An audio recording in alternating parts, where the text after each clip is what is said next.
Hello friends, no more welcomes you all. मैं प्रियंका आज के करंट अफेयर्स डिस्कस करूंगी।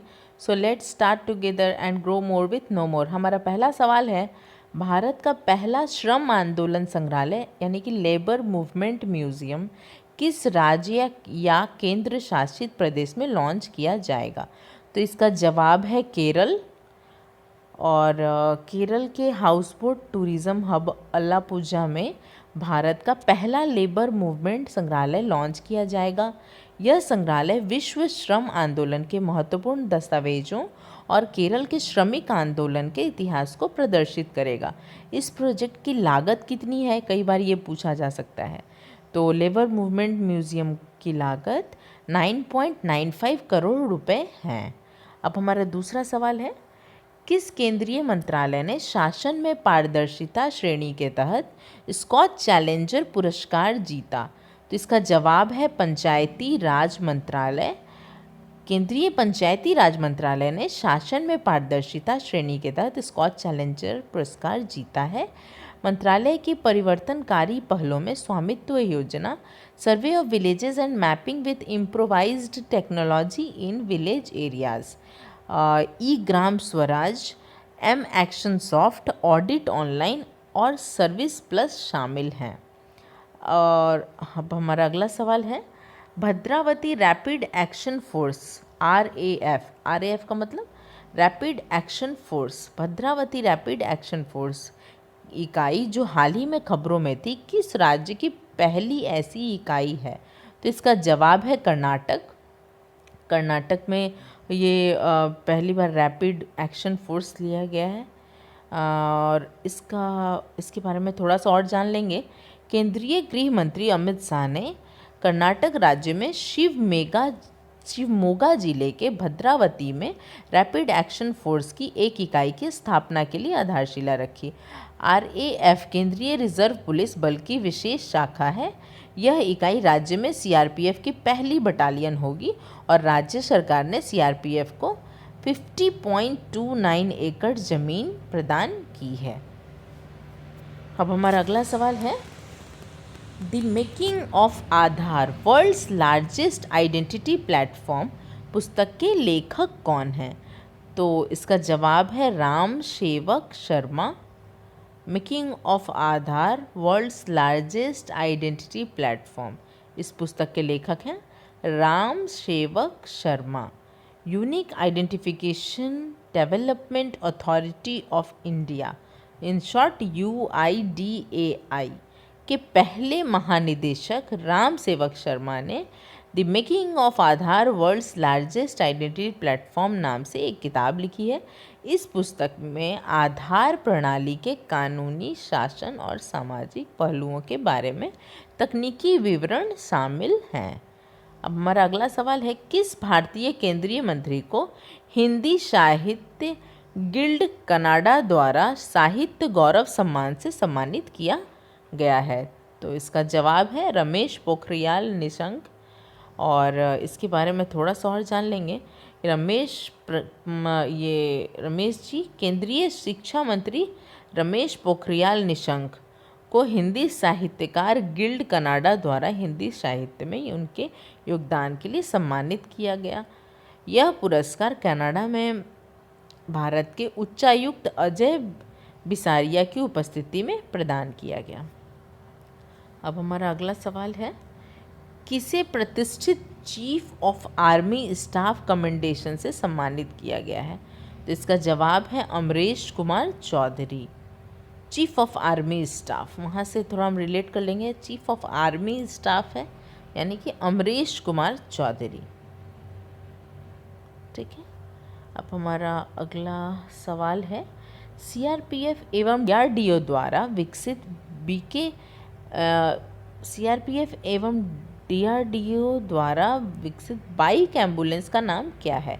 इसका जवाब है रक्षिता। इसके बारे में थोड़ा और हम जान लेंगे। DRDO की दिल्ली स्थित प्रयोगशाला institute of nuclear medicine and allied sciences ने नई दिल्ली स्थित मुख्यालय में आयोजित एक समारोह के दौरान CRPF को आपात स्थिति से निपटने के लिए जीवन रक्षक मोबाइल एम्बुलेंस सौंपी है। ये बहुत ही अच्छी बात है कि अब हमें उन्हें मोबाइल एम्बुलेंस मिलेगा और इसका नाम है रक्षिता।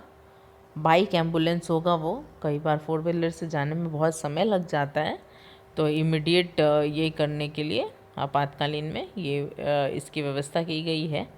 और रक्षा अनुसंधान व विकास संगठन DRDO की स्थापना 1958 में की गई थी। थोड़ा सा DRDO के बारे में हमें डिटेल जान के रखना चाहिए कि रक्षा अनुसंधान व विकास संगठन DRDO की स्थापना 1958 में की गई थी।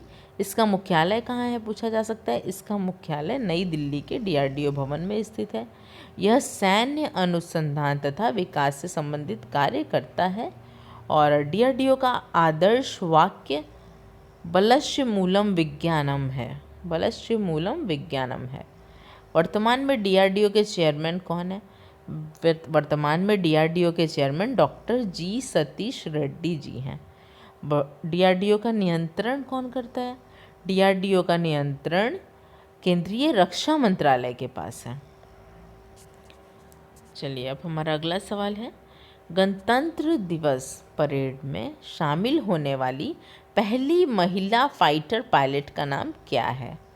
गणतंत्र दिवस परेड में शामिल होने वाली पहली महिला फाइटर पायलट का नाम क्या है? महिला है वो, तो उनका नाम है लेफ्टिनेंट भावना कांत। लेफ्टिनेंट भावना कांत जो कि पहली बार फाइटर पायलट के रूप में गणतंत्र दिवस परेड में शामिल हो रही हैं। इसके बारे में थोड़ा सा और डिटेल जान लेंगे। वह भारतीय वायुसेना की तरफ से निकाली जाने वाली झांकी का हिस्सा होंगी जिसकी थीम मेक इन इंडिया है। और झांकी का थीम क्या है ये पूछा जा सकता है गणतंत्र दिवस पे, तो इसके थीम का नाम है, थीम है मेक इन इंडिया।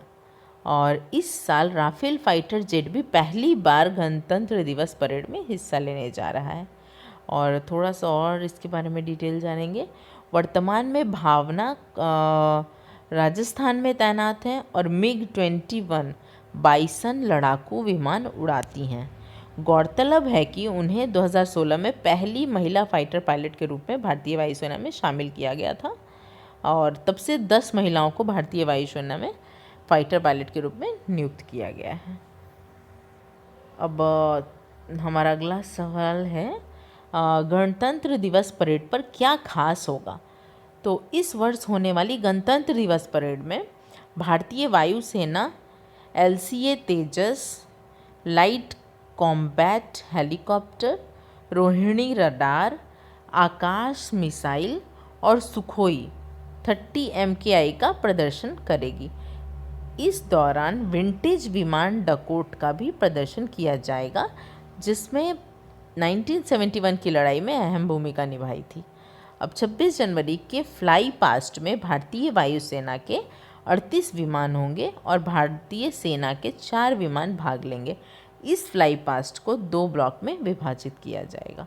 ये थोड़ी सी खास बातें हैं जो हमें याद रखना चाहिए गणतंत्र दिवस के अवसर पर, ये सब खास होने वाला है। अब हमारा अगला सवाल है, केंद्र सरकार ने नेताजी सुभाष चंद्र बोस की जयंती 23 जनवरी प्रत्येक वर्ष किस दिवस के रूप में मनाने का फैसला लिया है? तो इसका जवाब है पराक्रम दिवस। बहुत ही पराक्रमी थे तो इसलिए इसको पराक्रम दिवस के नाम से हम लोग अगली बार से मनाएंगे। और हाल ही में संस्कृति मंत्रालय ने एक अधिसूचना कर बताया कि नेताजी के अतुल्य योगदान और राष्ट्र के प्रति निस्वार्थ सेवा की याद में ऐसा किया गया है। गौरतलब है कि इस वर्ष 23 जनवरी को देश नेताजी की 125वीं जयंती मनाएगा। पूछा जा सकता है कि इस बार नेताजी सुभाष चंद्र बोस की कौन सी जयंती मनाई गई, तो 125वीं जयंती मनाई जाएगी और इस दिवस को हम लोग प्रत्येक वर्ष अब पराक्रम दिवस के रूप में मनाएंगे और ये 23 जनवरी को होगा। इससे पूर्व केंद्र सरकार नेताजी सुभाष चंद्र बोस की 125वीं जयंती को भव्य रूप से मनाने के लिए प्रधानमंत्री श्री नरेंद्र मोदी की अध्यक्षता में एक उच्च स्तरीय समिति का गठन किया था। यह उच्च स्तरीय समिति 23 जनवरी 2021 से शुरू होकर 1 वर्ष तक चलने वाले कार्यक्रमों की रूपरेखा तैयार करेगी। इस समिति में कितने सदस्य होंगे? इस समिति में 85 सदस्य होंगे, 85। कुछ महत्वपूर्ण जानकारियाँ हम लोग यहाँ पे सुभाष चंद्र बोस के बारे में जानेंगे और उन्हें उनके जयंती के दिन पे याद करेंगे। महान स्वतंत्रता सेनानी सुभाष चंद्र बोस का जन्म 23 जनवरी 1897 को ब्रिटिश भारत के कटक में हुआ था। आरंभ में वे कांग्रेस से जुड़े। 1938 से 39 के दौरान वे कांग्रेस के अध्यक्ष भी रहे। बाद में कांग्रेस में मतभेद के कारण उन्होंने कांग्रेस से त्यागपत्र दिया तथा फॉरवर्ड ब्लॉक की स्थापना की। उन्होंने आज़ाद हिंद फौज के द्वारा देश को स्वतंत्र करने का प्रयास किया। और आज़ाद हिंद फौज की स्थापना कब हुई?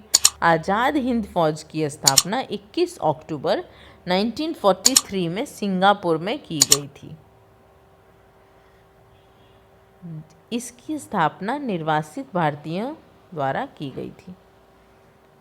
चलिए अब हमारा अगला सवाल है, हाल ही में इन्फोसिस ने घोषणा की है कि उसे डेटा और एनालिटिक्स स्पेस में गूगल क्लाउड पार्टनर स्पेशलाइजेशन द्वारा मान्यता प्राप्त हो गई है। ये बहुत बड़ी खबर है। इन्फोसिस बहुत बड़ी आईटी कंपनी है हमारे भारत में और उसे अब डेटा और एनालिटिक्स स्पेस में गूगल क्लाउड पार्टनर स्पेशलाइजेशन द्वारा मान्यता प्राप्त हो गई है। इसके बारे में थोड़ा सा डिटेल जानेंगे।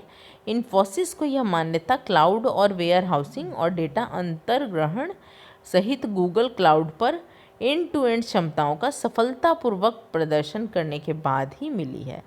इन्फोसिस के बारे में थोड़ी सी महत्वपूर्ण जानकारियाँ यहाँ मैं देना चाहूँगी कि यह देश की बड़ी आईटी कंपनियों में से एक है और इन्फोसिस लिमिटेड एक बहुराष्ट्रीय सूचना प्रौद्योगिकी सेवा कंपनी है। इसका मुख्यालय कहाँ है? इसका मुख्यालय कर्नाटका के बेंगलुरु में स्थित है। इन्फोसिस की स्थापना कब हुई? इन्फोसिस की स्थापना 2 जुलाई 1971 को पुणे में NR नारायण मूर्ति द्वारा की गई थी।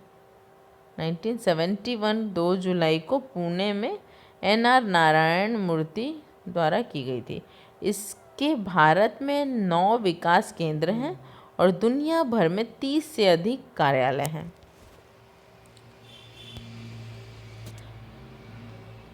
Thanks for watching this video. और अगर वीडियो आपको पसंद आया हो तो चैनल को लाइक कर लीजिए और अपने वीडियो कमेंट्स में अपने सजेशंस ज़रूर दीजिए और दोस्तों को शेयर करना बिल्कुल मत भूलिएगा। और सबसे पहले अपडेट्स पाने के लिए चैनल को सब्सक्राइब कर लीजिए और साथ साथ बेल आइकन भी प्रेस कर लीजिए। तब तक अच्छे से पढ़ते रहिए। मैं इसी तरह वीडियोस आपके लिए लेकर आती रहूँगी। अब कल मिलते हैं नेक्स्ट वीडियो के साथ। Bye bye.